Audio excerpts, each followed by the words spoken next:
Hello everybody, Hunter Destiny here with today's Destiny 2 livestream. This is revealing what's to be expected in the September expansion we now know is called ShadowFall. We found out that 2 days ago. They did upload a trailer like 30 minutes before this live stream, where you've seen the return of Erismorn and some hive underground with a certain infection. You probably know what that is, but I don't want to spoil it just in case nobody's seen it. So this is going to be my reaction to this stream. I'm not going to be like one of those fake streamers get overreacted all because they see the moon. I know we're going to the moon. Every planet we've been to that's in Destiny 2 that was in Destiny 1, it was better off in Destiny 1. So I'm not going to be one of those bad guys. Oh my god, it's the moon. No, it's not me. Expect a more real reaction. I'm more looking forward to seeing the armor types, the new enemies, the way they fight, the way they move, or abilities they have. Also the new armor, of course, because the moon had some of the best armor in Destiny 1. Like the armor we got from Crota's Raid is the best looking armor ever. Here it goes, it's about to go live. Let's see what we get. I'll try not to talk too much.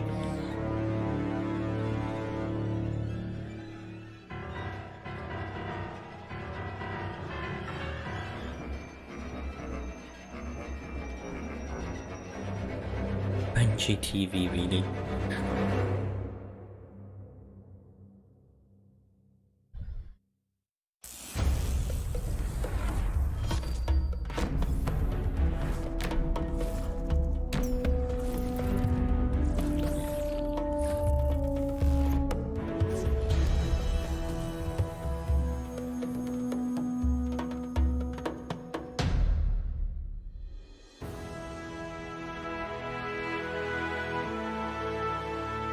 Good morning, everyone. I'm Luke. And I'm Mark, and we're coming here live from the Bungie studios. Yeah. It is. Okay, this is the trailer that went live 30 few minutes days, ago. It is the leakiest ship on the internet. It's true. So what we've got today, we've got a cool show lined up for you. Behind us, you can see Dado getting ready, Dado, Ben, and Catherine. We're going to talk about Destiny 2 Shadowkeep, which is the next chapter coming out this fall. I've seen it a lot. First, let's take a look at it. Looking to the future always brings us back Ice cream man to the outside. past. Can you feel them? I can still hear their voices. Their endless torment reshapes our moon. Nightmares now stalk the surface. It looks like Crota, but it can't Walking be. shadows, seeking vengeance. Our old fears, they rise again.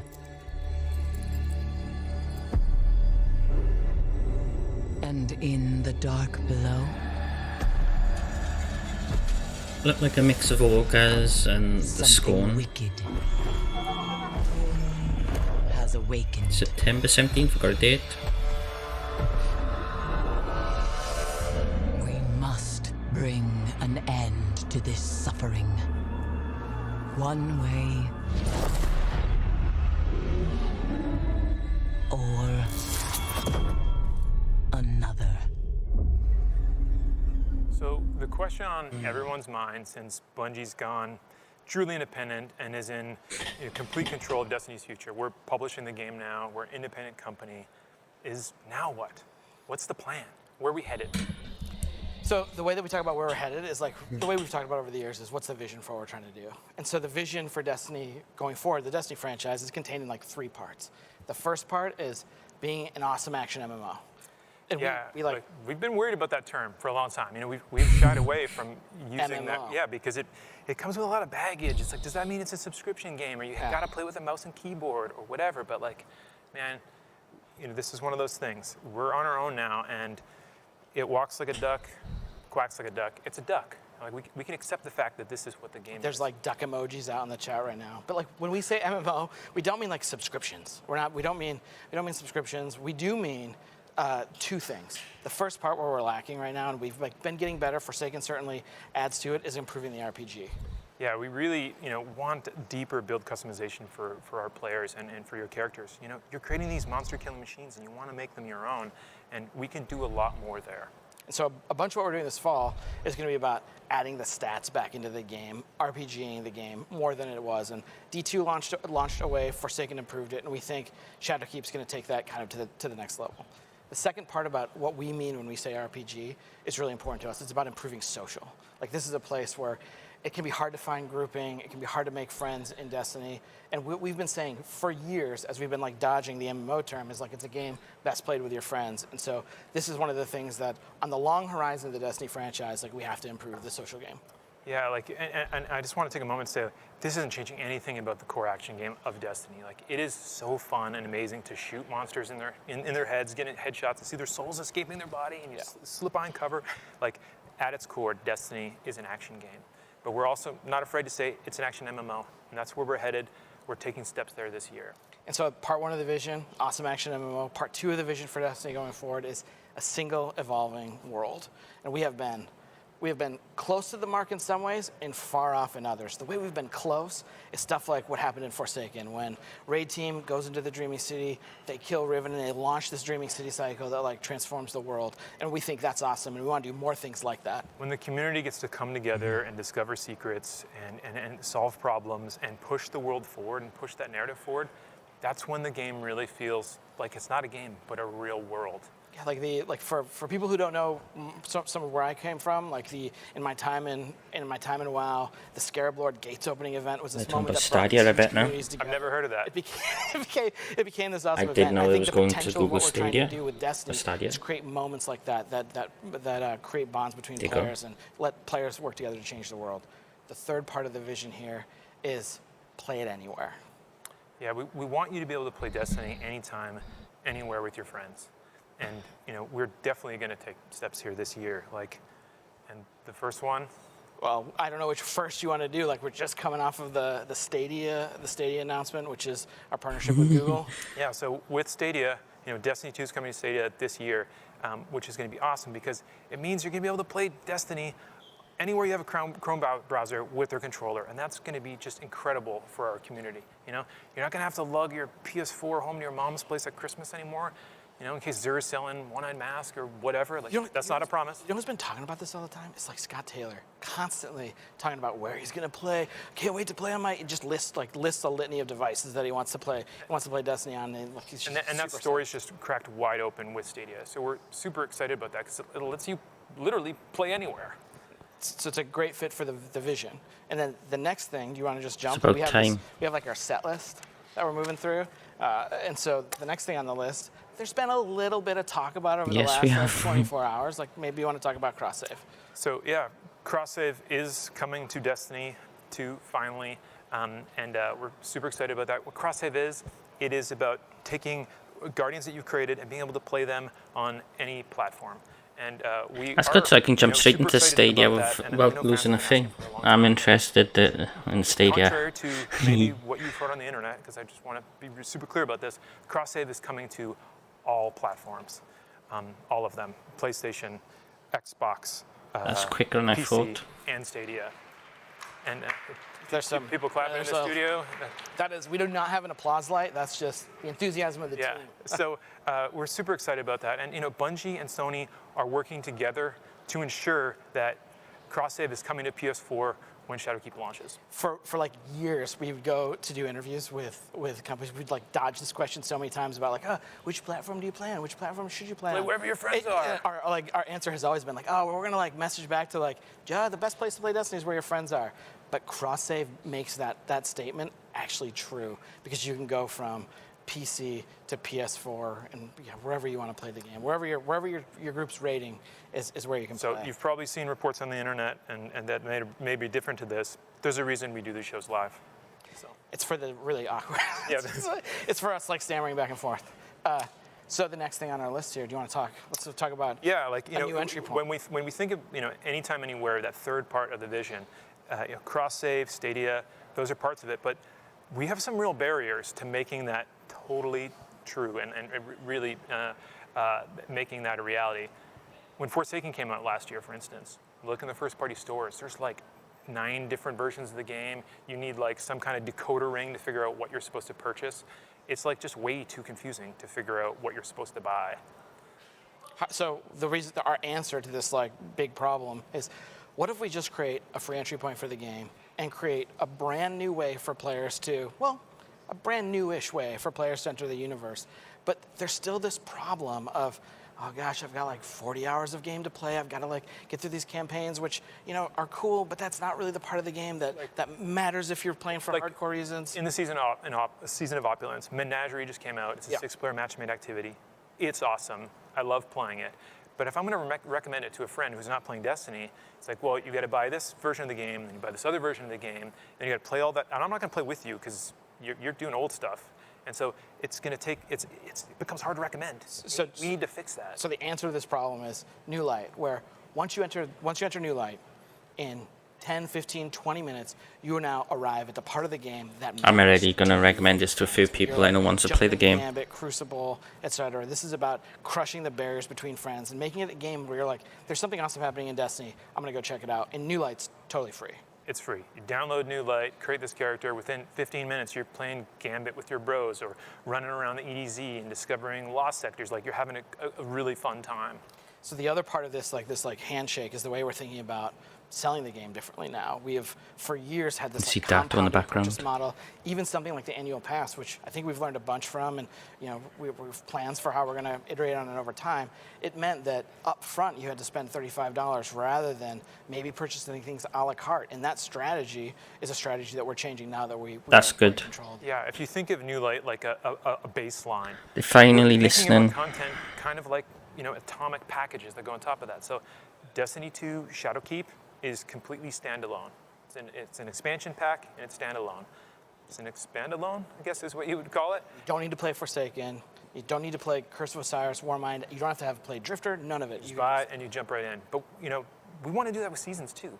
And so going forward, our Seasons, you're going to be able to jump in and have a great free experience, and that's awesome. But if you want that, access to some of the premium content, you can jump in and buy that season, Season 8 separately from Season 9. Yep.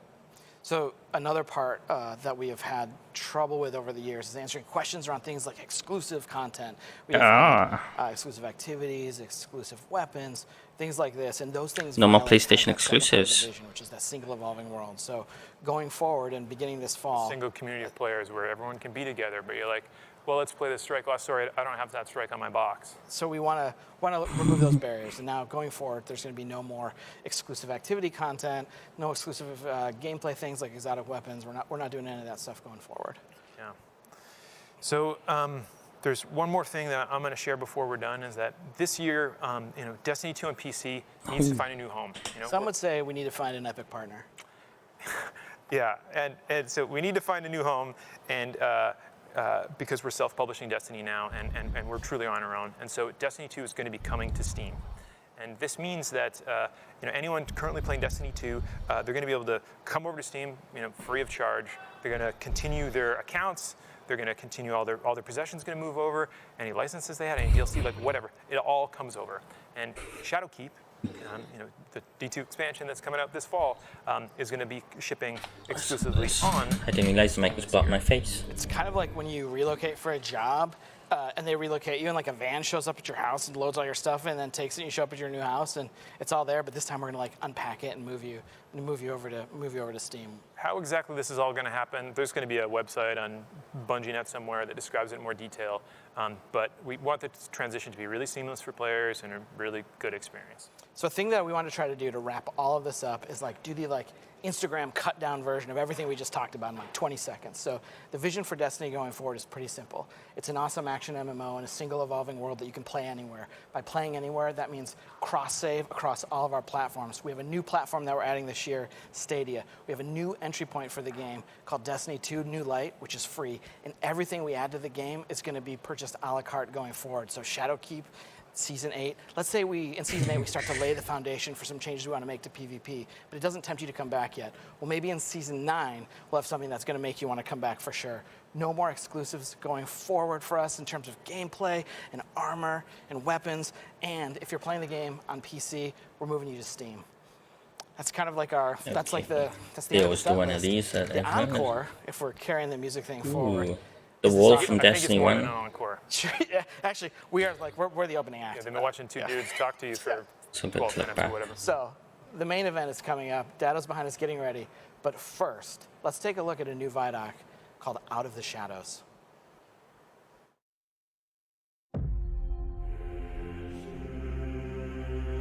This really is the beginning of a new era, and I think beginning is an important part of that sentence. This is the first time I think that, in a long time that Bungie has stood kind of on its own.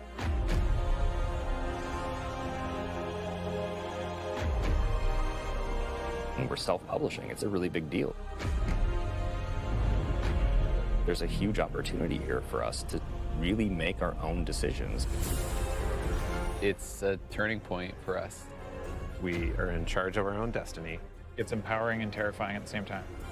There are only two groups who are going to decide what happens to Destiny next. Bungie and the players who play Destiny.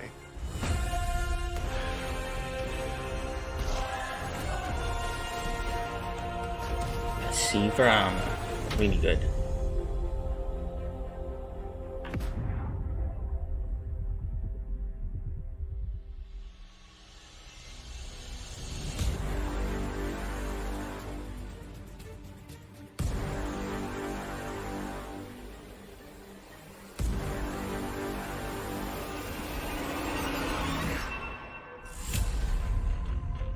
So at its core, Shadowkeep is about returning to the moon. We haven't been to the moon in a while, since Destiny 1, and a lot's changed. Yeah, looks like the Scorn. Where is it? When you go back, it isn't exactly what you thought it was. There's like huge cracks. I was ripped into definitely it. Crota. There's a weird scarlet fortress. And so the context of the moon has been updated entirely. This isn't just about the hive anymore. It's about something else, something terrifying.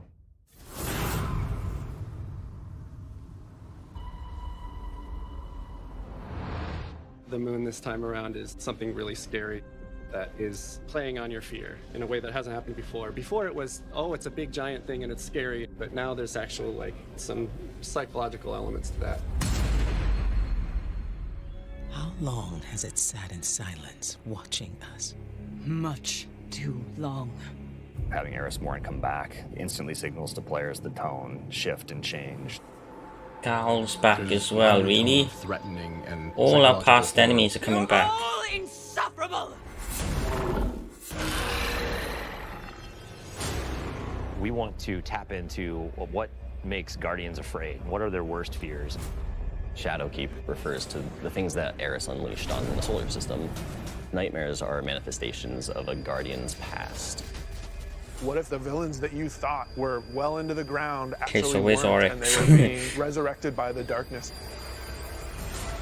Eris is trying to figure out how she unleashed this kind of madness, and so she needs your help. Abomination? You can't just kill them and make them go away.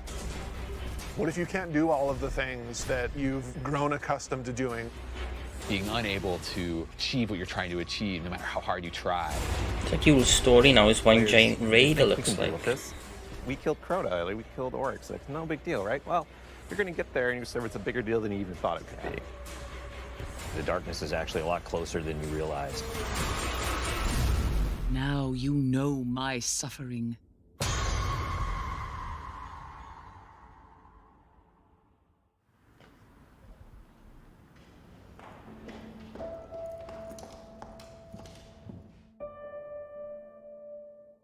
It's been a year, basically, of just a constant two-way dialogue with all of our passionate players. Under it or on the sides of it more? That's really informed what it is that players want out of the Destiny game and how we're evolving, not just the story of the world, but what happens to you as a Guardian. Like the thing that's supposed to blow you back or whatever, it's related to acceleration. A bunch of the work that we're doing is about adding depth to the character sheet. You know, the teams are thinking about how do we want to. Oh, I saw some classics. Oh, yes. Get more player So a few things customization. returning. How can we get the Shadows depth Heal, of old pursuit for fictional how you stuff. want to play with this awesome character you've been building now for, you know, some of us 5 years. Maybe it's a And, like, reskin. completely new ways of deepening the like character RPG that we all know and love and want to be better.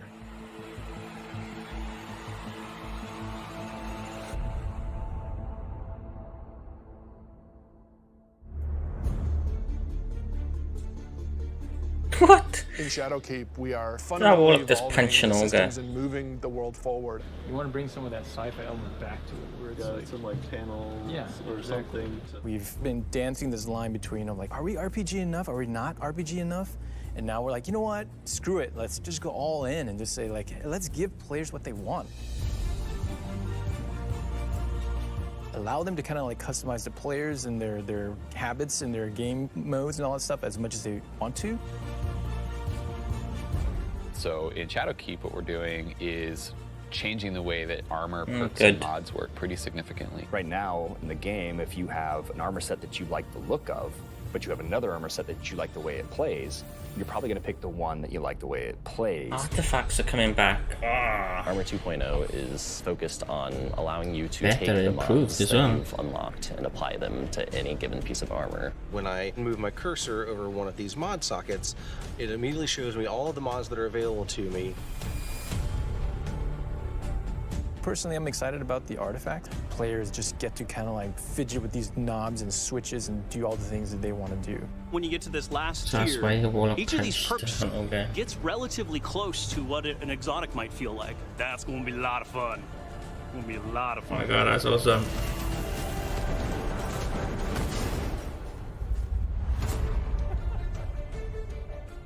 Finishing moves are a new thing for Shadowkeep. What's your favorite?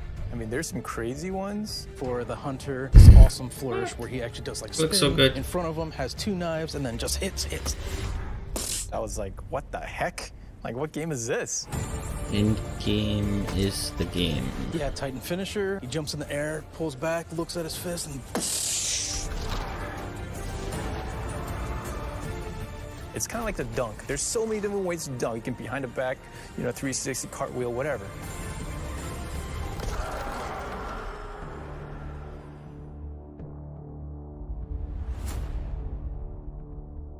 We're in the playtest lab every day, trying to figure out what's good for the game, Whoa. what people want, what have they been asking for, trying new ideas. So I want to try. I added radar hiding. Let me know how it feels to get shot by the heavy bow. I am working on an exotic heavy bow. And I'm just working on figuring out some. Another exotic iron knockback, cannon. Trying to see how big I this. think we've got enough okay, of them. that's probably too much. Got a cool scope but on you it get though. the idea. This is an exotic trace rifle. Fire it on an enemy and it creates a big old crit spot. Here's a hand cannon that Victor's working on. It fires special ammo, and it's a little bit like a one-handed sniper. Like, it's actually our only hand cannon with a scope on it. Right now, it kind of lights you on fire if you keep firing it too much. We'll see. Some people like it, some people are kind of. They actually make the maps bigger. We'll hammer it all out. All right, it's time. It's about to get loud in here. 1v1. 1v1 on the board. There's control. We feel like got control. One of the things we really want to focus on, especially with Season 8 and the start of Shadowkeep, is a renewed focus on PvP. You're all on the other team. We're updating labs to include some much-loved game types from the past. We're also redoing a bunch of the playlists and how they work. But the really important thing for players to know is this is just the beginning. This is us building the foundation of what we're doing with the Crucible going forward.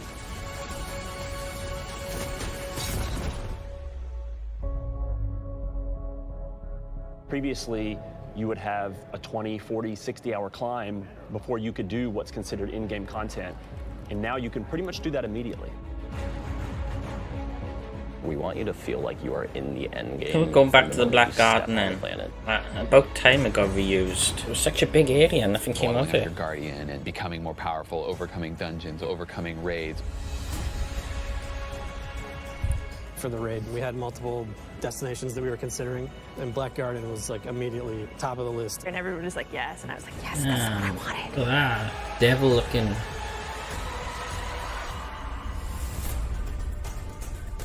With Forsaken, we started finding more ways for players to customize and personalize their character and differentiate themselves.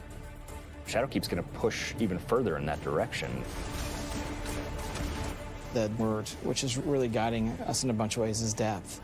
It's about experiential depth. When we look at how we're thinking about the next 3-5 years, it's really important to us.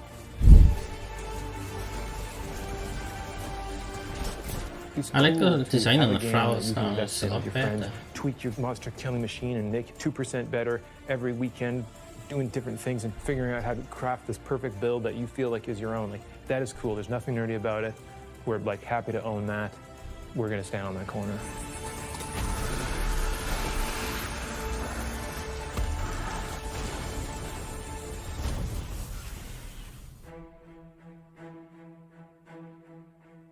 As things change, if the game doesn't feel like it's changing to meet the new landscape, it just all fall down. You know, part of our DNA is finding different ways to bring people together. We needed a way to crush the barriers between friends. We all have friends who could play Destiny, who are interested in it, but then we think about recommending it like, oh man, you're gonna have to play about 40 hours by yourself, and then you gotta pay all this money, and you know, maybe you should just play something else. And that can't be the story. We need an entry point for your friends to be able to get into Destiny. This is just simply about bringing people together to make it easy. So giving for new Destiny 2 players to enter this universe. players the experience There's of Destiny a new entry 1. point coming I'm out so in September jealous. called New Light, and New Light is a free-to-download experience. We're going to start off in the same place where Guardians first came into the world. I'm going to delete one of my characters to start fresh just for this. Eyes up, Guardian. It worked. You're alive. You started in the Cosmodrome. You're going back. Going back. Yeah, blast from the past. Okay, it's not going to break orbit, but it just might get us to the city. It's as easy as come in, make a character, play the amazing introduction to the game, and then land in the tower. And then we'll set them loose to open up the world as they see fit. And have sort of an array of potential in front of you. You can just start playing the game and get into some of the same activities that your friends might be playing. The campaigns from D to Year 1, the Red War, Curse of Osiris, Warmind. Every world we have will be available for them to explore. I know some people will be annoyed with that because they bought all this Every stuff, cooperative but I'm just strike, happy they're whether giving you're the new playing with players friends, something matching, to do every with competitive the old multiplayer players. map. The D2 Year 1 raids like Leviathan. Full access to Gambit, the hybrid mode that we have. All these things are available to them for nothing.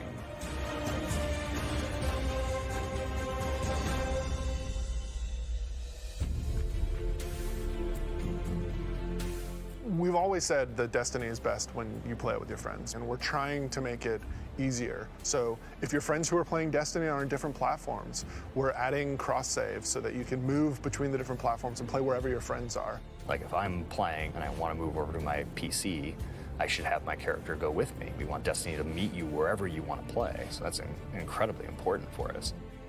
We wanted cross-save before we shipped Destiny 2, right? Like a bunch of it was built. We just couldn't get there for capital R reasons. And many of those reasons have disappeared. So we are headed full steam ahead on that. And we got to figure out how we're going to get there and how we're going to give the players what they want.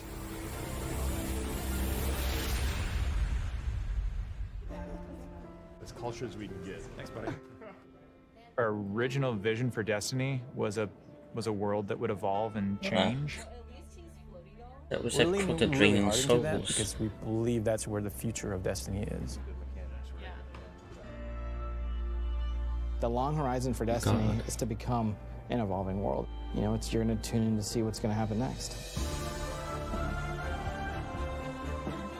We can completely build Destiny in the vision that we want it to be in. A vision that isn't dictated by a commercial model or a business plan, but our creative vision and what we want to do for our players and what they want us to do with Destiny.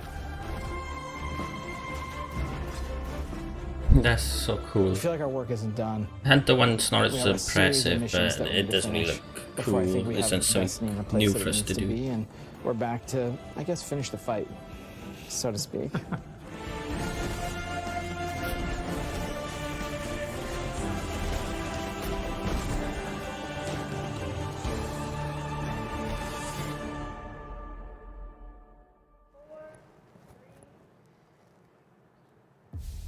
Welcome, gamers, to the Q&A portion of the stream. Someone's very enthusiastic back there. There we go, there's a bunch more enthusiasm. Welcome to the Q&A portion of the stream. If you know who I am, you're probably pretty familiar with me doing Q&A stuff. If you don't know who I am, I'm here to embarrass myself in front of thousands of people for the second time in a week. And I'm also your personal Destiny search engine. Most people just call me Dado. I have a lot of these, by the way. I don't think I have time to read all of them. I'm here, that was really, really loud. I'm here with Ben and Catherine, and we're gonna talk a little story action for Shadowkeep. Great. And the first thing I'm gonna start with is Eris evil? Because she kind of seemed evil, but at the same time, like not evil, like sort of in a driftery way.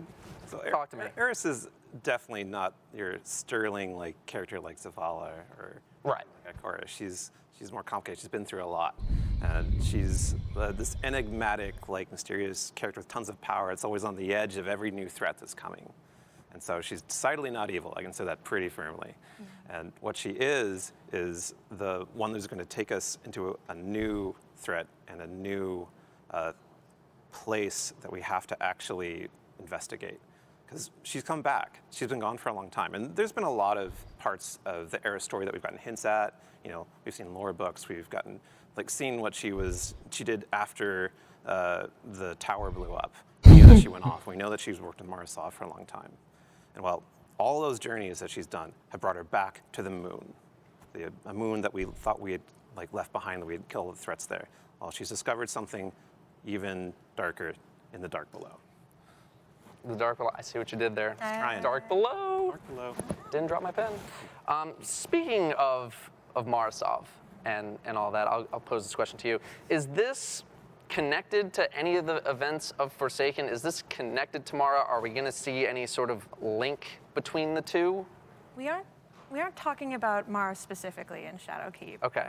This is an Eris story, but like what we're doing here is we the Dreaming City was a really fun way of exploring like the deep lore of Destiny, right? Like we had Truth to Power, and we had all the curse weeks and stuff like that. Yeah, I was the definitely Marisov vignettes. Marisov vignette. So this is like we want to do that, but like for Eris, right? Right. Like we want to just go in there and be like, there's so much stuff. Like you said, she's a super enigmatic character. Like she could totally appear to be evil. Mm-hmm. Like she uses the powers of darkness and sources all her magic from the hive. Right. Like Yeah, but- why? Like what is all that? Yeah, and she's doing it to protect humanity. That is like her mission that she's had for a long time. And if you think back Eris's entire journey, what happened to her? Her fire team was like slaughtered by Crota, and she barely survived and had to transform herself. And she crawled back to like rally people to destroy this threat that would have consumed the last city and all of the rest of humanity. And then she saw Oryx was coming too, and she worked with all these forces that players and everyone else in the city had no idea were even around to try to stop it. You know, she does things that no one else can. And she's doing that one more time. Well, she's persevering a lot. I feel like eventually just like, get over it. Like, fire team's dead, but we got Crota already. Like, give it up, lady. But I think that's like not fair entirely, maybe because I know. I'm just messing around. Yeah. Just to go back to Forsaken real quick. Dragging out the story. Are we getting any hints of like what's going on with Uldren and Marisov? Like Uldren, we kind of got like a cutscene, and then it's like, all right, that's it. And then there's no resolution on that at all. I would love to sit here and talk about Uldren. That's a conversation for another time. Okay. Yeah, and I'm going to turn back to Eris on the moon.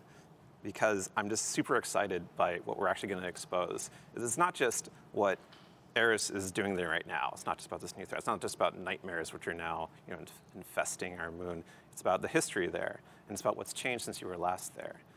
The moon that we remember from people who played Destiny 1, a lot has happened since were last there. Well, that was actually one of my next questions is, how is the moon different compared to Destiny 1 now? Because we had the Hellmouth, and that was, pretty intricate design for the hive and everything.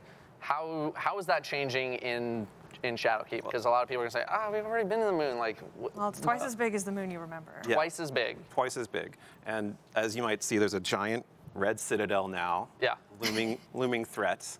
And there's mysterious entities, nightmares that are pushing out everywhere. There's also smaller stories that have been uncovered because of all of this this chaos and happening in that place. The Fallen have a new place that they've set up, and they have their own reasons for doing that.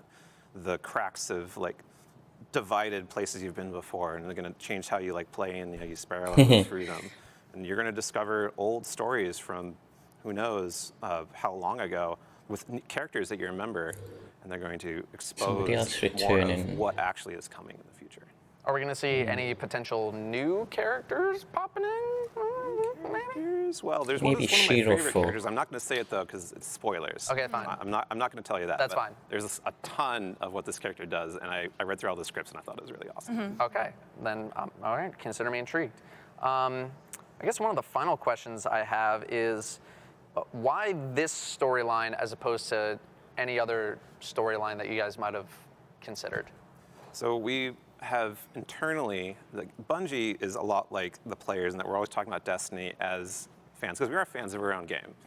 We're fans first of Destiny, and Moon is a fan favorite inside the studio. And so it always comes up about, okay, well, when are we going back to the moon? What about the moon? We just don't go there anymore. We should go back. What's been happening on the moon? Wait, is that on the moon? And et cetera, et cetera, et cetera. It turns into this fervor and excitement that, okay, we're going back to the moon. How do we make that work? Right. And the thing about every Destiny destination is you play through what we can release and what we can show and the stories that we have, but there's always more. There's always another horizon or another deep depth or another entire region that is not yet explored. And I consider every place we go in Destiny to have more stories that were just waiting for us to find the right time to tell. Absolutely. The moon has some great stories. Yeah, I will have some follow-up questions related to story stuff later in the show, but that is just something I kind of wanted to know, why this one? Were you guys working on maybe other storylines that maybe just didn't work out, or you want let's save that for later, or maybe we scrap that all together, or was it just this is happening, we want to go to the moon next, let's do it?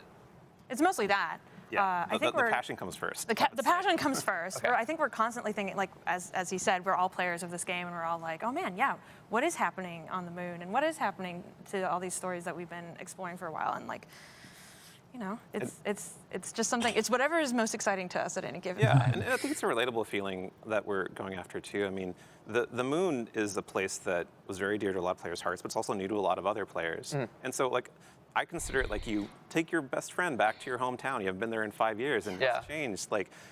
What has been torn down? What new is there? What still remains? You're going to explore it. And you'll be oh, my favorite Chinese place is gone, and now it's an organic grocery store. No, I'm going to go buy all the lettuce. You're going to have.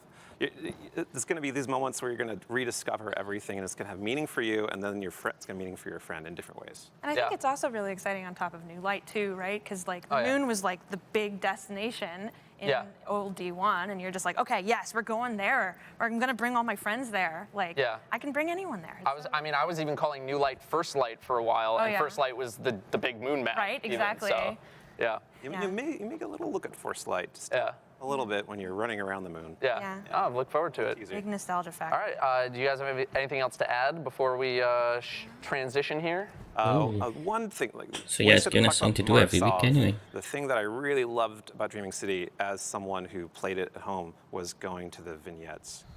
I like the story every week in the Dreaming City. If they do now with this, well, if it's actually DLC now, then yeah, I look forward to it.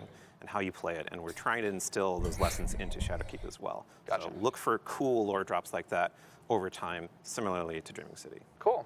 All right, well, thank you guys very, very much for joining me. Thanks. I'm gonna rotate you guys out for some new guys, and don't forget to take your mug. Yep. Oh. Otherwise, I get yelled at. My mug, you can't have. All right, fair enough. Next to the stage, we have Justin and Dell. Welcome, welcome. You guys, I have to grill you guys a little bit more than the story guys. The story guys is like, yeah, let's have a fun little intro. But now we're getting into systems and the seasons and that kind of stuff, real nitty gritty. So I got to grill you guys a little bit more. So let's start with Sandbox.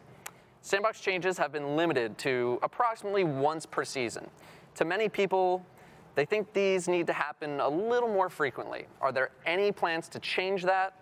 And are there any barriers to more frequent updates? Not a lot of people like these changes either. We made the commitment to do a change every season to really look at the sandbox and how it was playing, and so we're going to keep that. Like we keep that. We think that's a good cadence every season. There's like some big update to the sandbox and how it's playing, make you rethink how you're building your monster killing machine. Okay. The real hard part is, it takes time to do those balance updates. Like we have to look at data, the team has to get into play tests, we're looking at the community feedback, we're like trying to isolate how we balance it. And it's in a game like Destiny, it's big. So it's not just like balance it for one activity. It's like, how do we balance it in strikes? What's the impact over here? And so it takes time, and whenever we're taking time doing that, we're not building content. And so it's just a hard balance for us to find like, hey, what's the right amount of focusing on balancing and tuning, what's the right amount about making new rewards and pursuits, and adding the depth that we talked about earlier. Like, we want to update some of the systems, and we want to like make the game more interesting and like add more challenge in the game. How do we do that? It's hard to balance those. Okay, that's fair. Another kind of big topic question. Are there any plans to completely separate PvE and PvP balancing? I know you guys are capable of adjusting the damage of weapons in PvE. Do you feel like there's a need for that separation? Is there a reason why you haven't? I imagine if there is not going to be a separation, it's probably related to the same reasons you guys have been giving in the past. Your thoughts? So a thing that we've always thought was super important for Destiny is that you have a single Guardian with a single kit and set of abilities that you can take everywhere. We give you a bunch of different experience, whether it's like raid experiences or strike experiences or PvP, or just more casual like free roam, and that you're the same Guardian playing in the same way. And a thing that I think we do pretty well is our shooting and our like gunplay feels good. And part of the reason why it feels good is that muscle memory of like just the same expectation of seamlessly going from your brain into the controller, like into the bullet. And that requires a level of consistency across the board. That doesn't mean that shooting a Thrall in the head is going to take the exact same number of bullets as shooting a Guardian in the head. There is some variance that we bake in and some balancing that we do, but we don't want to split them, because we think if we do that over time, it's going to cause us to lose that muscle memory and that feeling of a single Guardian. Yeah, we want you to go into any activity and like, I play in Crucible and then I get a gun and kind of wonder like, well, what does this do when I take in the strikes? And they're not going to be optimized for every activity. Right. Even today, we do balance separate parts of the game differently. We want you to build a loadout that's customized to the challenges you're trying to tackle, but we also don't want to go so far that you feel like, oh, I'm just never going to participate in that part of the game. It's not worth it. Okay. I'll take it easy on you guys on the next question. No, keep going hard. Keep going. Well, let's get a little business out of the way. Right. Is Forsaken and the annual pass getting a price drop? Do I need them to play Shadowkeep? Yeah, so what we're doing starting today is that everything that we've released in Destiny 2 up until now, so base Destiny 2 game, the expansions, Forsaken, and the annual pass, that's all being bundled together and dropped to just $40. Okay. So, and that's starting today. But we don't want to require any of that content to play new stuff. Like Luke and Mark said earlier, we want all of our expansions moving forward to be simple and a la carte. So if you like the stuff that we're showing off in Shadowkeep, you can just go and click purchase. You don't have to do the complicated thing like, wait, which pieces of the content do I own and which of these 11 SKUs should I buy? Right. And it's the same thing for recommending to your friend. Regardless of how much Destiny they've played, what they own, it's all the same entry point, which is just picking up Shadowkeep for $35. Shadowkeep's $35. So we're keeping sort of that seasonal pace of content. Is that a la carte going to also apply to seasons? Yeah, so we want the seasons to be a la carte because there were a lot of things that I liked personally about the annual pass, but asking people to pre-purchased $35 up front of a year of content. We didn't even announce what the name of some of the seasons were. I think is not as cool as it could be. Like it's better if you can wait and once you watch the trailer, once you hop in and see some of the content yourself, then decide if you want to buy in. And so each of the seasons will be available. But we also want to make sure if you jump into Shadowkeep, we're not immediately putting our hand back out asking for more money. So Shadowkeep is going to give you season 8 or whatever season it is starting then, for free as part of that. So if I buy Shadowkeep in like January and it's season 10 or whatever, I would get season 10 as well. Yeah, you'll just get that season. Brilliant. So you don't have to do the complicated question of like, which part of this premium content, like, do I need to buy? You just jump into Shadowkeep and you're going to have everything. Or you could just decide to get season 10. Yep. Okay. I guess that kind of covers that question. Let's go to another kind of hardball. All right. The community kind of laments the loss of things like new strikes, new PvP maps, and otherwise new additions to what they would consider staples of the Destiny experience. How valuable do you think those things are compared to making new activities? And are we ever going to see stuff like strikes, new PvP maps, and that kind of stuff return outside of major expansions like this? They're super valuable. I mean, you see it with New Light, like they're going to be the entry point that we want to get all players into and playing together. So they're really important for us, and the team has big lists of things that they want to do. We've tried some of it in the past, like for season 6, we did a lot of Gambit quality of life updates, and there was new maps for it. It's just, again, the challenge with a game this wide is we can't do that all the time. And so we're definitely focusing like season 8. We're coming back to the Crucible. Like we know we've spent too long, like we haven't done enough for it. We had a lot of commitments with Annual Pass 1, but now we're coming back. And I think we might not answer all the ritual game in any single season, but over the course of a year, we're probably going to touch a lot of different parts of the game. Right. I hear you guys, I can hear you through Twitch chat screaming, ask about PvP.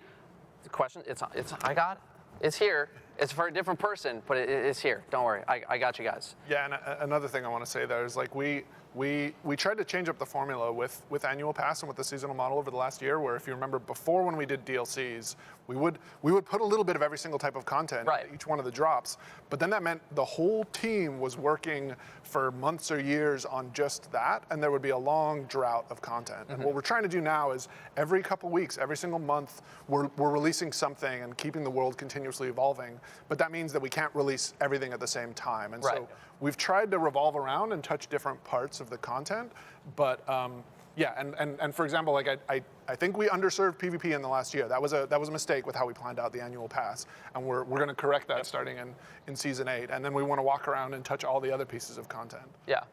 So would you say that there is a chance that we'll see like a new strike throughout the year with the seasons? Like I don't think certainly possible. Like we haven't planned out exactly what's in each one of our seasons, but no type of content is off the table. I mean, like I kind of want to throw it back to you. Like what do you think the seasons are missing right now? Yeah, I mean, again, it just kind of comes back to a lot of those staples of the Destiny experience. The game has grown very wide and just not very tall, which is something you guys are addressing in Shadowkeep. So I think the community would definitely like to see, you know, some strikes come back, a couple PvP maps, even like remastering some Destiny 1 maps, right? Bring back, you know, Rusted Lands and whatever else people want, Twilight Gap and all that. So I think people would absolutely love to see that. I guess final question for you guys. Do you worry about being able to produce the volume of content you produced this year without the help of Activision and the other studios? Because the community is insatiable. You'll never be able to make enough stuff to keep people entertained. And yeah, I mean, how do you guys feel about that? Working with Activision, they were great partners. Vicarious Visions, High Moon Studios, they've made a ton of the cool content in Forsaken and the Annual Pass that I'm really impressed by.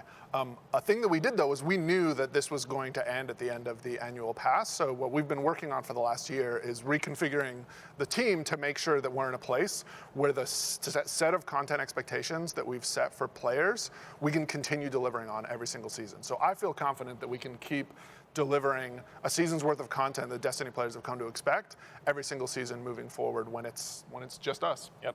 And then the hard thing, just like the original question about PvP balancing, is whenever we make new activity content, we're not being able to do the thing you just asked about, of like, well, how about servicing the existing stuff? And for a game that big, so always it's a real trade-off. hard to like, and this is the challenge. We haven't figured out the right balance for it. We're going to keep working on it, but it's going to be a question of like, what's the cool new adventures? What's the cool new ways that are going to challenge your monster kill machine every season? But how are we updating the rest of the game to also feed in and challenge your, like give you new challenges for your character? But we have to do that in a way that also is healthy and sustainable for our team. Like it's real hard servicing a game this big at this cadence. And so, but Destiny's going to be around for a long time. We want this team to be excited, to be able to build all that content, come in with fresh ideas, and really be able to tackle some of these big challenges and make the best experiences. So that's a hard balance. Yeah, because the thing is, like, we have mailing lists inside the studio where people talk about, because with this many people, not everybody knows everything that's going on. And so people are asking, like, hey, is there going to be a strike in the new release? Are you going to go do this quality of life update? Like, we all want to touch all the parts of Destiny as fast as we can, but we also don't want to ask the team to work every single weekend. Like, we want sensible, healthy, like, excited folks in the office, and we're always trying to hold that line, because there's always more stuff to do than we have time for, right? Right. Do you guys have anything else that you want to add before we transition here? No. All good? All right. Well, thank you guys very much for joining me. Thanks. Had to grill you guys a little bit more. Oh, it's good. And we're going to rotate here to two new guests, Koa and Raylene. What's up, man? Welcome to the table. Hello. Excited to be here. Claps all around. You guys are here to talk about New Light, something that I think a lot of people have wanted for the game, even though they maybe will not be engaging with it themselves, just like a lot of veteran players. Obviously, we already play the game, but everyone for a while has thought, man, they should really make Destiny 2 available for free for a lot of people, because you've done it in the past, right? You've done 3 weeks on Blizzard, and then like, oh, for a month if you have PlayStation Plus, and then maybe there was something, I don't even know if there was anything with Xbox. So what exactly am I getting access to with New Light, and when do I get access to it, I guess? Yeah, this is really exciting. Just spill it all out for me. Yeah. So for New Light, it's a new entry point for Destiny, right? So what that means is that it's tailored towards new players, but all players can experience it. So if you make a new character, and if you're a veteran player, you'll experience the New Light flow. And it's exciting because it's not a trial, right? It's not an expansion. It's not a different part of the game. It is the game. It's Destiny. And it's free, which is very good. Yeah, which very, is super very good. exciting. Yeah, exactly. And as Raylene said, it's the whole game, right? So it's not just some subsection portion of it. It's the full breadth of content that you get as Destiny players. So you get access to strikes, you get access to all destinations, you get to free roam, you get to look for lost sectors, you get to play all that content that's been out there in the world that you've been playing a ton of, right? Right. For free, which is really cool for us. I think that's a really exciting change. Yeah. And we're happy to have people actually get to experience that content who never have before. Absolutely. I was watching Twitch chat during the Vidoc, and when that came up, I saw a lot of, is this Destiny 1 remastered and blah, blah, blah. Can you just clarify that it is or is not a complete remaster of Destiny 1?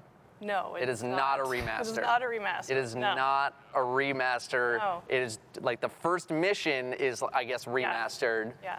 Right? So you do the first mission like you were playing Destiny 1, and then you're just flown right to the tower, you land, and then I can go do stuff. Yeah. Right? So like, how do you said that you would unlock things over time, essentially. How, like, let's say I'm brand new, download New Light, do the first mission, land in the tower, I want to go to Mars. What do I got to do to go to Mars? Yeah. So one of our biggest goals is to remove barriers, kind of what you're mentioning, so that you can play together with your friends. And you can do that within the first, like, 20 minutes.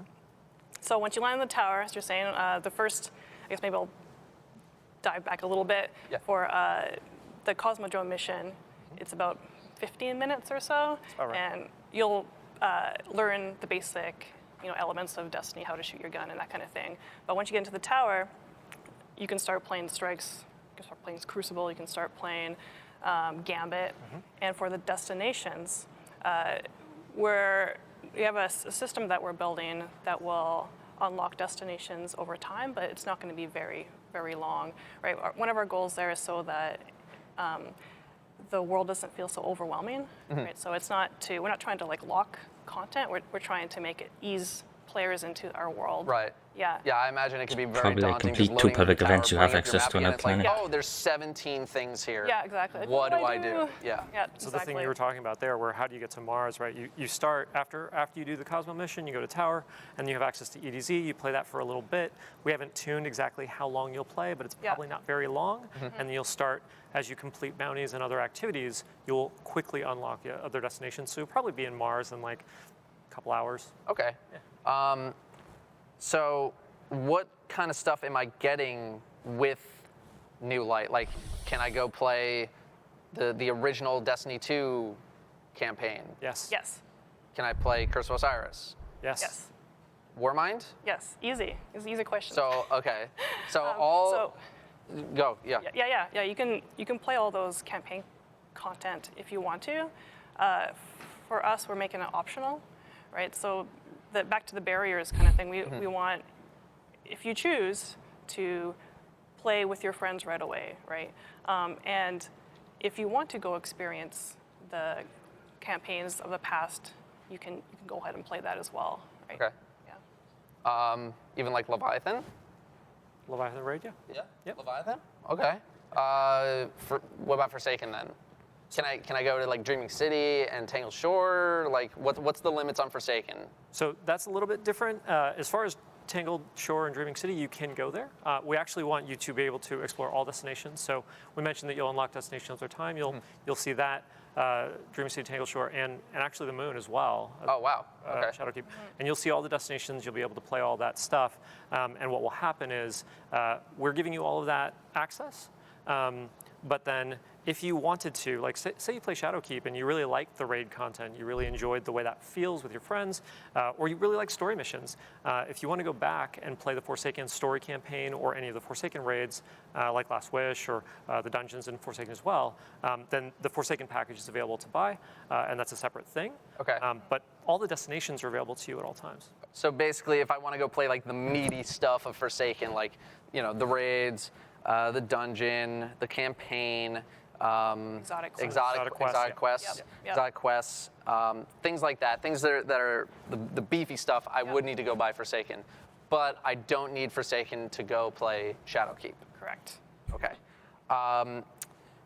Is there anything else you guys would like to add? Because I feel like we covered basically everything that I needed to cover. It's a lot. It's a lot to talk about because as a New Light player, you get so much content. Yeah, it's a lot. Yeah, on destinations you think about, there's also like public events, and then there's adventures. We have some like Blind Well, content that that is public and brings people together, and it's just really exciting to have new players come try out all this stuff because there are so many kind of barriers before to be able to just jump right in. Yeah, and I think a lot of current players have been hoping for Destiny 2 to go free in some way for a while. Like what you guys did at BlizzCon was fantastic. I saw tons of new people, like little level 3s and level 4s running around EZ when I'm trying to go do stuff, and that was fun to see as a veteran player, just seeing like a huge new wave of people come in. And when New Light comes out, I'm hoping to see that again.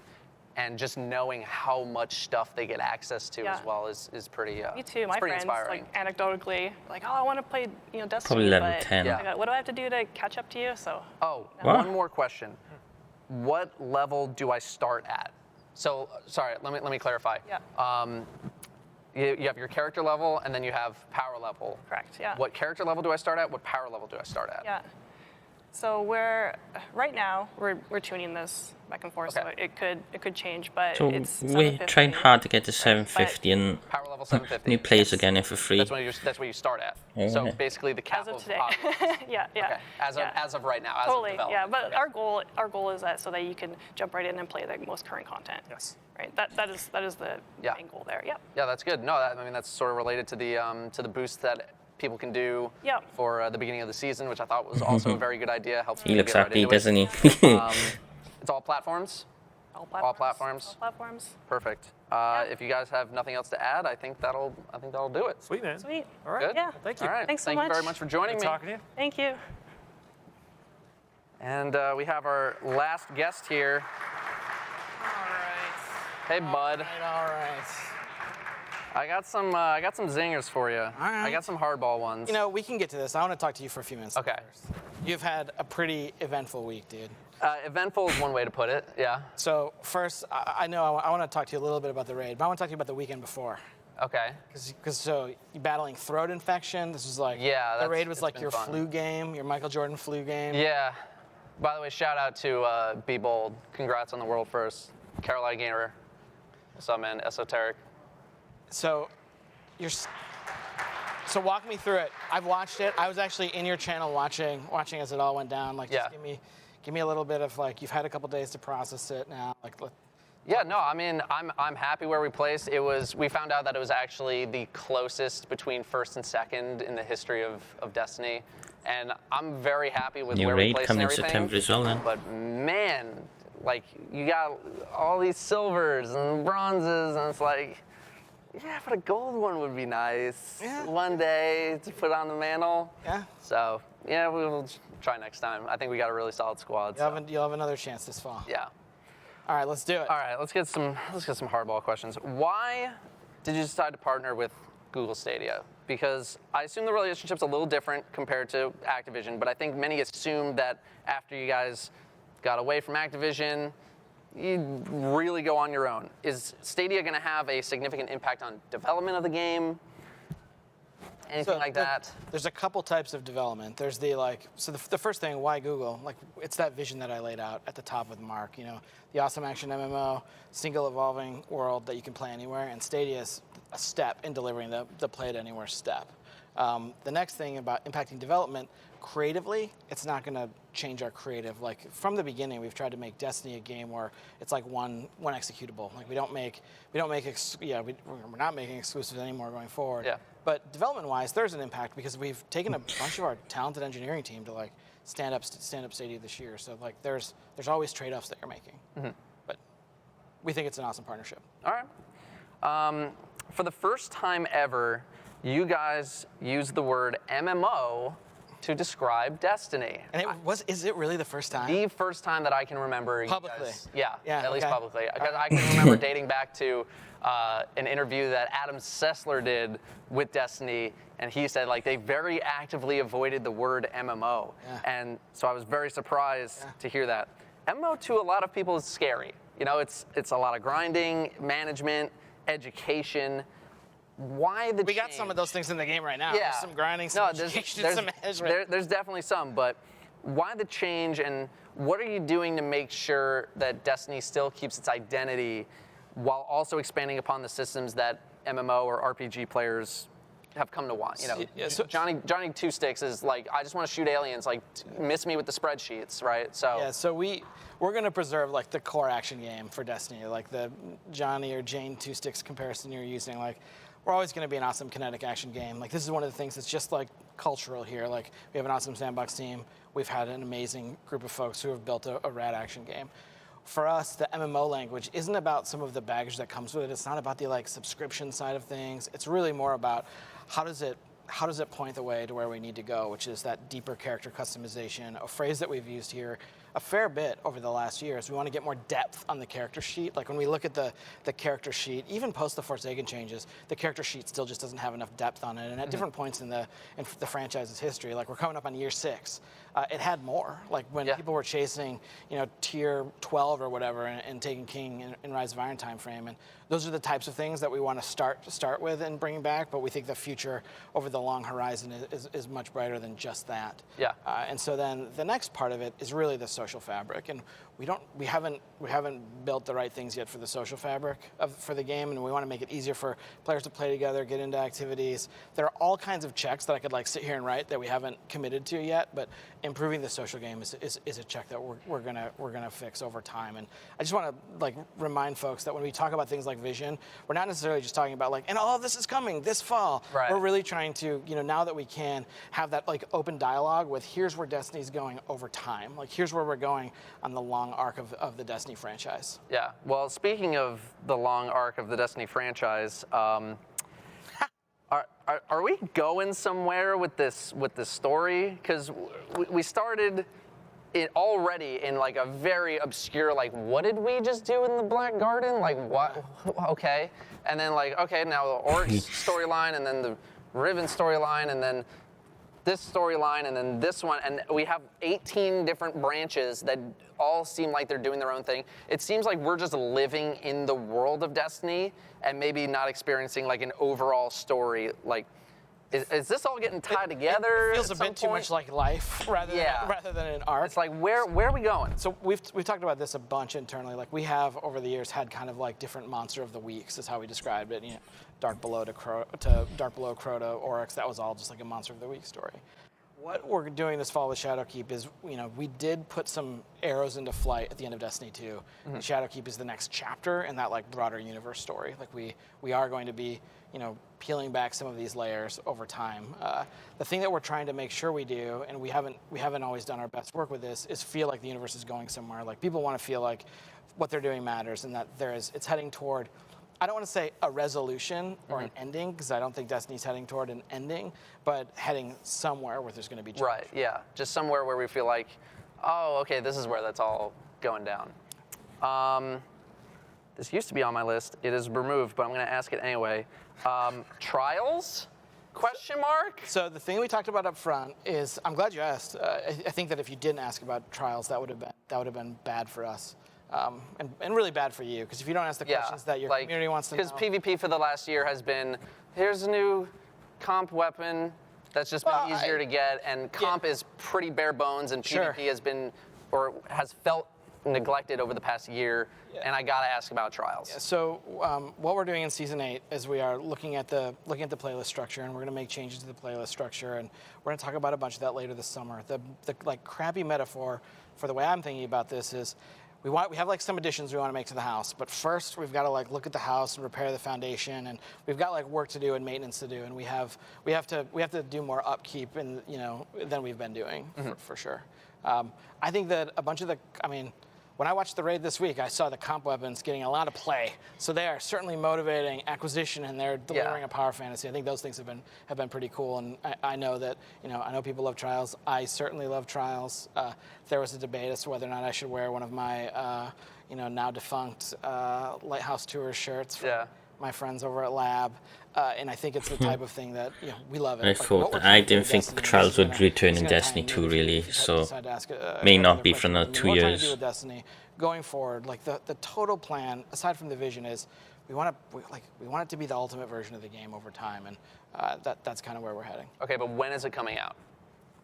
Got work to do. We got to repair the foundation. Let it be known that I tried. Yeah. Okay. Valiant. All right. For that, I'm giving you, this is a hardball question, but I'm gonna role play, okay? You're gonna be Luke, and I'm gonna be mad on the internet, TM. All right. How are you gonna respond to people in Twitch chat who are gonna say? You still seem like Dado right now, though. I know. Character? Yeah. Okay. I'm always mad.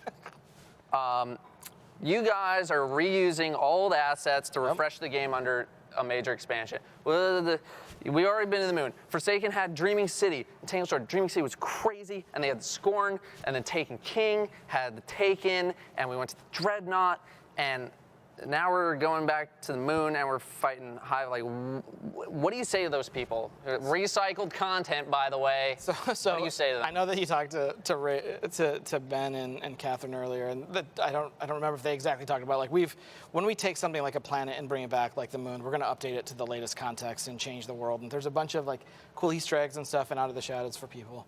But the other thing that I want to address here with your question is, like, how does something like bringing a destination back fit into the overall vision for Destiny going forward, where we have made all kinds of awesome stuff in our history, and we have this opportunity as we continue to like grow this content war chest to update these things, bring them back in new ways. Like, it's not coincidence that we've ended different things with references to things that we've done before, or like some note that I wrote and signed off with had a reference to a classic raid. Like we really are looking at the backlog that we're building and thinking about what the future of Destiny looks like and how we're gonna be able to leverage that backlog going forward. And the moon is kind of us like dipping our toes in the water to see how it feels, and it's also us taking an awesome stab at what does it mean to take a place that we've been to before and update it into a new context. And it was the origin of this, actually a bunch of the origin of this came from some of our super talented artists here who they're playing around with the lighting engine for D2, and they relit the moon, and they just sent like a couple screenshots over to Mike, Zach, and I, and we were like, holy shit, this looks awesome. Like this looks awesome, and we just get excited about that stuff. You know, we see it, and then the team gets their hands on it, and they get excited about it, and then there's this. It's like a Katamari ball of excitement because the moon's a place that, you know, it's the thing like haunting us in the sky. Like you'd like look up at night and you see it, and the opportunity of Destiny to go back to a place that's that nearby unknown and see how it's changed over the last few years.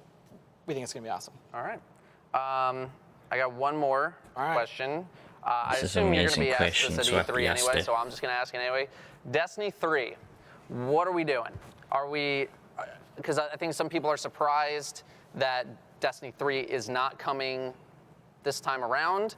Are we going to keep Destiny 2 and just keep stacking on expansions? Do you want to make a Destiny 3? Is there anything on the horizon, anything, because I'm sure that's super far out and you can't say much, but if you got anything. Yeah, it's anything that we're going to do beyond what we're talking about today is super far out. And like right now, we've really recommitted the team to Destiny 2, the next chapter of it's this fall. We've got plans for where we're going to go with Destiny, and there's a bunch of stuff that we talked about here that we've got to deliver on. And a thing that I will say about the future of Destiny is that vision that we outlined is going to be true no matter what we do. Like we are making an awesome action MMO in a single evolving world that you can play anywhere, and that's what we're going to be doing. Are you? Did we exhaust your list? I think I got like one or two more, but I don't think we have time to cover them. Yeah, the clock is at 0 and beeping. Yeah, it's angry at me. And so, before we go, there's one last thing I want to talk about, which is, you know, behind us is an amazing team here, and we only got to look at a few I may have to go back to that screenshot later, have a look at all the monitors. But the Bungie team is so much bigger than just the 11 people or so here at the company. They are like who showed up. They're doing an amazing job.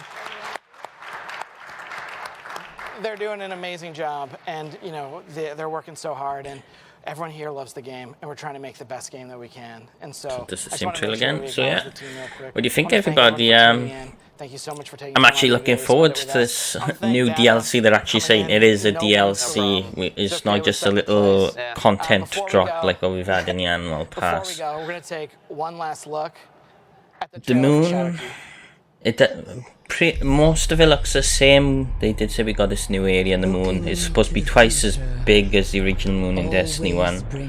I hope they're telling the truth. The new abilities they're giving us for our characters, now they really do look good. I'm happy we got something to do. Maybe Hunters stand a chance now in Crucible instead of getting one hit melee'd by Titans, because that sucks for us Hunters. So yeah, let me know in the comment section what you're most looking forward to. For me, it's just overall new content. I need something new to do. We were just given a DLC, well not DLC, I say a small add-on a few days ago. I'm already dried up on doing this new raid-like activity, which is matchmaking. It's good that there's matchmaking, but I've already played as much of it, I think, as I possibly can. So yeah, just let me know. Are you looking forward to this DLC? New players should really be happy they're getting all the stuff we've paid for the past 2 years for free. So yeah, bye everybody, thanks for dropping in. I'll see you next time. Bye bye.